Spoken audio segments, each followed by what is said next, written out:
A 7:55 en el Gobierno de la Mañana, Gobierno de la Z, en la edición de este día, viernes 28 de julio, presentamos el comentario de nuestro compañero Manuel Conde y Cabrera. Muchísimas gracias a nuestro coordinador José Luis Mendoza.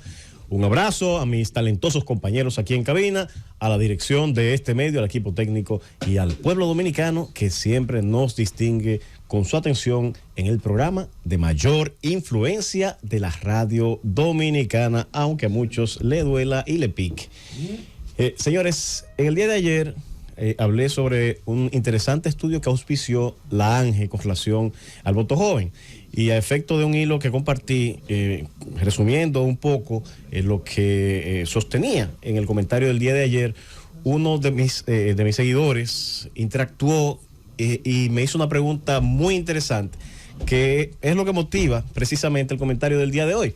Él me decía, bueno, ciertamente esa es al parecer la realidad de que cada vez el nivel académico de República Dominicana aumenta y eso se refleja en esa juventud, la exigencia del votante cada vez es mayor, pero la realidad que yo enfrento es que me visitan candidatos a diputados, a senadores, alcaldes, y yo le he preguntado, ¿para qué tú aspiras? Y lo que me piden es el teléfono para luego llamarme y explicarme. Y me decía que lo hacían de forma reiterada. En otras palabras, que muchos de los que van al cara a cara, mano a mano, aspirando a posiciones electivas, ni siquiera saben para qué están aspirando y cuáles son, mucho menos, las propuestas que han de presentar al ciudadano. No hay soluciones absolutas ni definitivas para poner una vacuna a esta problemática.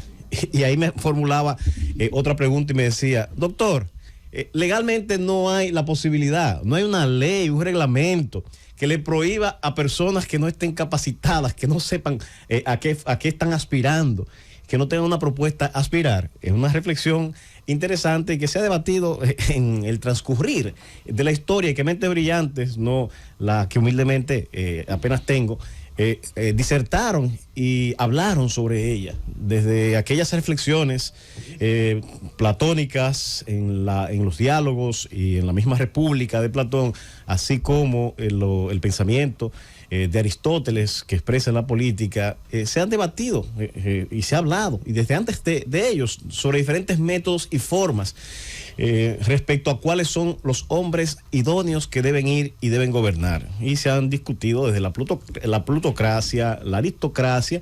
Por ejemplo, decía Aristóteles que debía cedérsele el gobierno a los filósofos, en ese sentido, en la acepción de ese hombre que ama la sabiduría, de ese hombre sabio, conocedor, para que administraran la cosa pública porque se entendía que era el más apto, dando lugar entonces a una forma de gobierno propuesta de aristocracia. Eso en la práctica no ha funcionado y siempre ha derivado hacia dictaduras, tiranías que luego afectan a toda la ciudadanía. El método que más ha funcionado es el que nos hemos dado en estos países, en la mayoría de países del mundo, en unos con más y en otros con menos éxito, unos apegados más a los principios propios de la democracia y otros más alejados. Pero la democracia ha demostrado a través de la historia, esa prueba histórica de que es el método más apropiado. Y en el marco de la democracia, uno de sus ejes fundamentales es la diversidad, permitir la expresión de la diversidad, y las instituciones deben ser esa expresión de la diversidad. Esto no puede servir en ninguna democracia para establecer límites.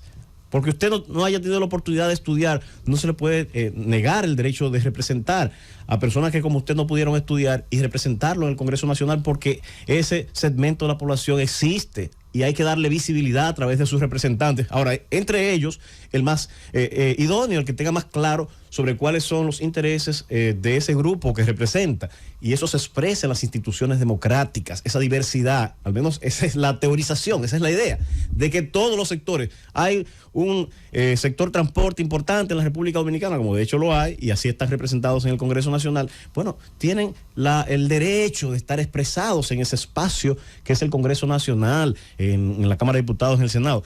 Hay una representación, digo yo, muy mayoritaria de un sector que no auspicio porque quizás no representa los mejores intereses de la nación, pero también una democracia tiene derecho. Que yo no esté de acuerdo, que otro no esté de acuerdo, pero Si otros están de acuerdo, ese es el tipo de autoridad que nos hemos querido dar. Y me refiero a los dueños de banca, que son un sector que también tienen derecho a aspirar, pero que en cuanto a número han superado todas las expectativas en cuanto a su representatividad especialmente en la Cámara de Diputados.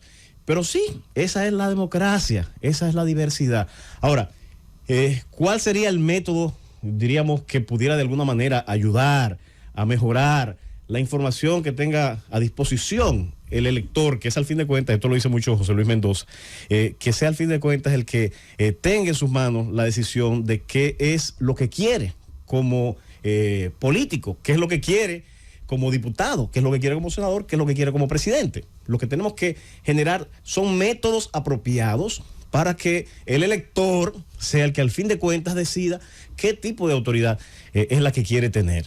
Y uno de los métodos que ha funcionado bastante bien a lo largo de la historia, este método surge donde más se tiene documentado es en la antigua Grecia, donde se discutían las ideas en esa vamos a decir, democracia primitiva.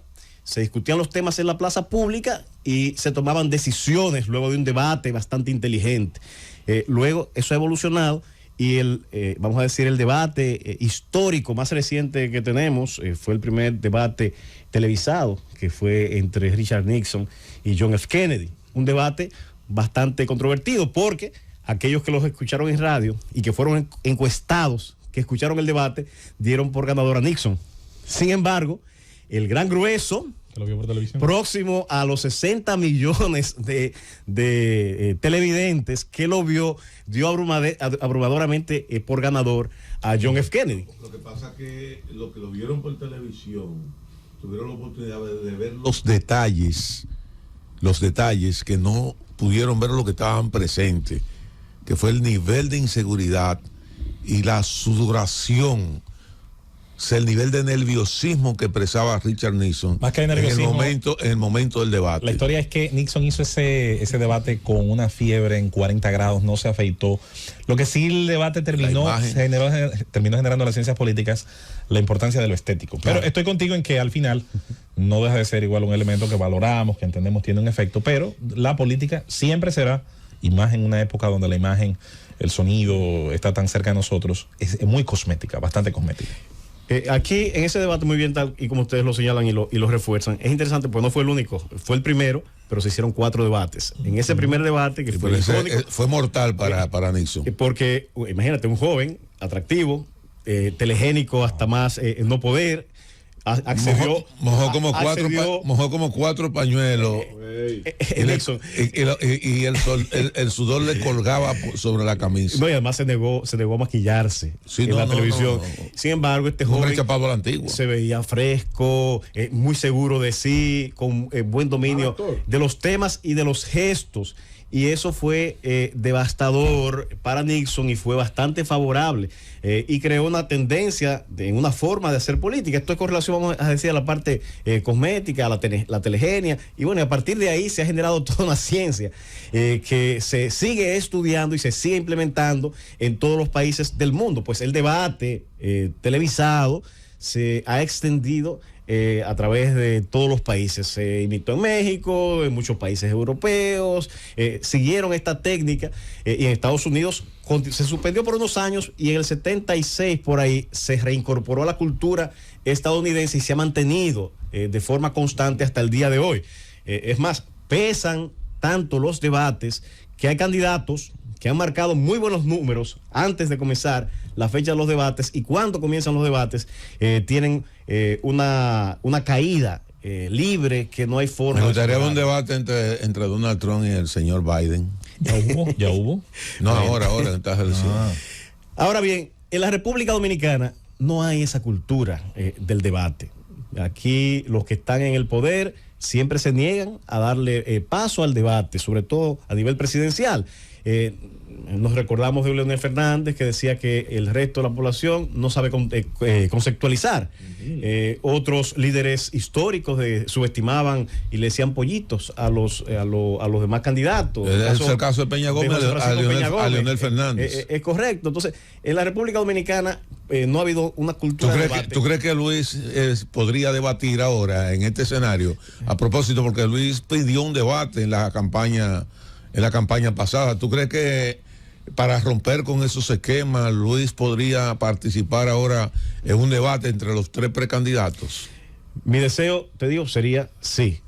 Le conviene políticamente, eso dirán sus estrategas, pero para mí la técnica del debate es mejor porque es más transparente. En 2016 se hizo uno al que solamente faltó el entonces candidato a presidente. Hacia allá voy.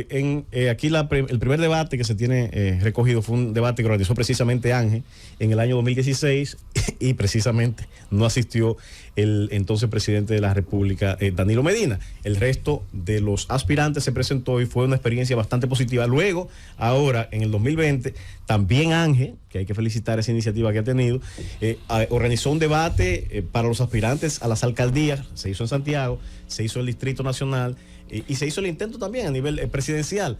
Se tenía una buena justificación. Y recuerdo, buen día, Conde. Recuerdo en el 2012, que no se puede subestimar a nadie, cómo AIRD organizó algo parecido a un debate, que es que cada candidato expusiera. En ese entonces el expresidente Hipólito Mejía expuso mejor, leyó mejor, y el presidente Danilo Medina tuvo problemas para leer su discurso. Y ahí la percepción fue que el expresidente Hipólito Mejía salió mejor parado en la exposición que Danilo Medina en el 2012. Pero una cosa son las exposiciones, que tú la puedes leer, y otra cosa son... Quedó mejor parado, Hipólito. Y otra cosa son los debates, porque las exposiciones están ahí. Ahora, yo lo que coincido con Conde, el tema es que en política tú haces lo que te conviene. Claro. Y obviamente, si tú tienes una ventaja, en el caso, por ejemplo, de Luis Abinader, que de acuerdo a las encuestas que publica el gobierno, tiene una ventaja. Y la prensa también. No, pero te estoy hablando del gobierno. Y tú puedes. No, las que hace el gobierno, según tú puedes poner. Agrégale tú lo de la prensa. La que hace el gobierno le da un 64. La de Abel Martín, empate. Y la de la FUPU, empate también, todo.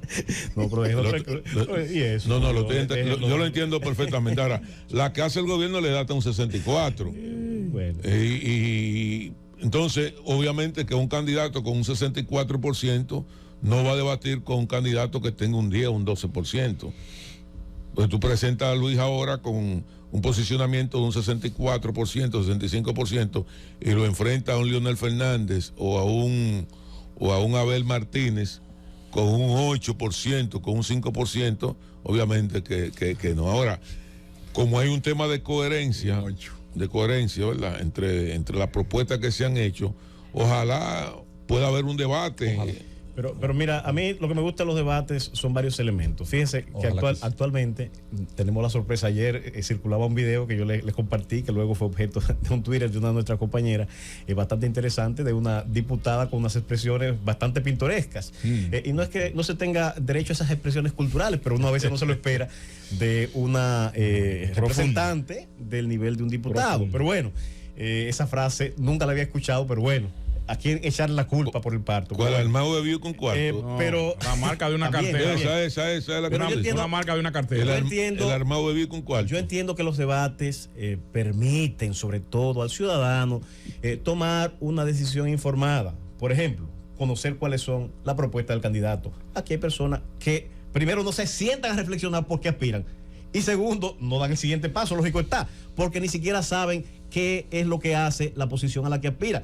Yo le pregunto, yo me atrevo a ir al Congreso Nacional y preguntarle a los diputados cuál es la función que deben realizar.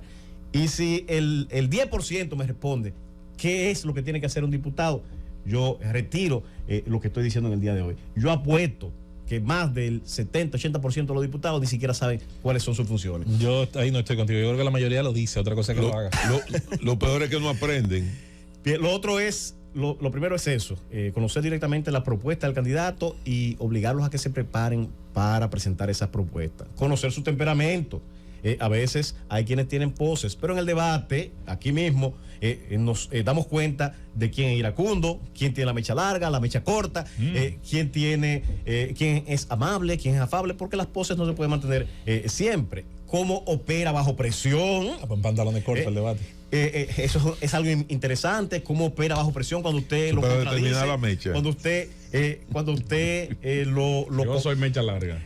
Lo confronta, su reacción en ese debate se puede medir, su habilidad para comunicar de manera clara y efectiva, creo que es sumamente relevante. Entiendo También que el debate es importante porque deja una trazabilidad. Permite que aquellos que ya tienen la posición tengan que decir qué hicieron y contrastarse. Cuando van al debate, usted ya no está en condición de prometer, sino de decir qué hizo. Ya el que va tiene que decir por qué se lo hizo mal, cuestionarlo por qué no hizo y que ya no está en condiciones de prometer, y además de eso establecer cuál sería su plan y cómo lo haría mejor. Vamos. Y todo esto para cerrar nuestro comentario, todo esto deja también trazabilidad, lo que permite al ciudadano guardar en su memoria histórica y decir: usted prometió esto, usted propuso aquello, y hoy nos está dando esto y aquello, y por tanto no está cumpliendo con su promesa, lo que permite auditar mejor a los aspirantes y luego a los que serían eventuales presidentes, senadores y diputados. Aquí desde esta tribuna, que es una tribuna de la democracia, la Z, un medio que respeta la libertad de expresión plenamente, propongo aquí un debate entre los precandidatos a todos los niveles, y que esta sea, y don Bienvenido, el candidato presidencial también. Me tomo esta atribución, me tomo esta atribución, esta plataforma que ha sido una plataforma que ha puesto don Bienvenido Rodríguez a disposición de la democracia dominicana de manera histórica. La ponemos a disposición de esos debates de los candidatos a todos los niveles, de manera que el ciudadano tenga más acceso a la información respecto a quiénes son, cómo son y qué proponen. Llévatelo, Cundo.